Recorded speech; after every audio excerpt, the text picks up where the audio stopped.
made of gold is nice, but Yetzer Hara has a lot of interesting things to do.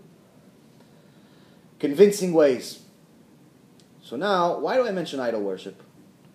Because every time you see in the Torah, every time you see idol worship, what's right next to it? Shabbat. HaShem, every time he's saying that he's going to punish the idol worshippers, right next to it he's saying he's punishing the people that violate Shabbat. Every time.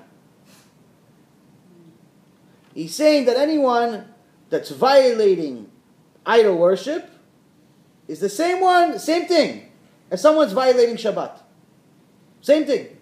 Someone that drives their car on Shabbat, or smokes a cigarette, or turns on the light on purpose, or violates Shabbat on purpose.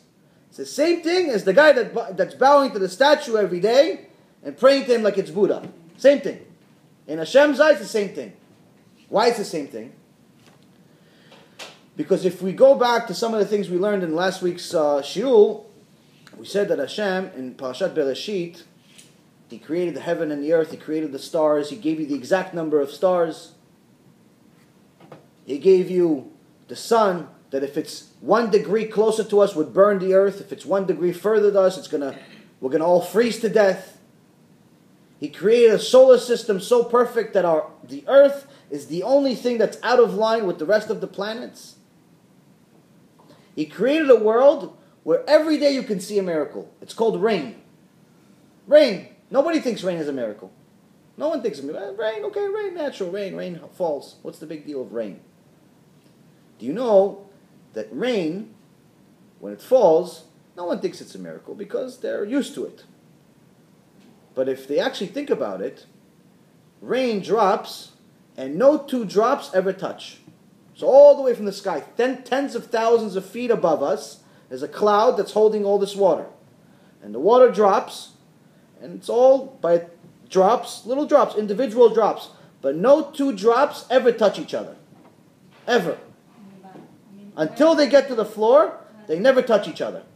Wow. They never combine. No. Why is this such a big deal? Even if it's windy? Even if it's windy. Hashem can handle the wind too.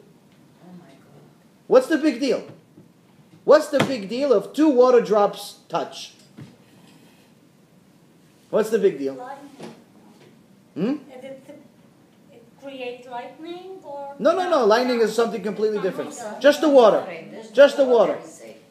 Just the water drops from the cloud, and until it reaches the ground, or it reaches our head if it falls on our head, it does not meet another drop, ever.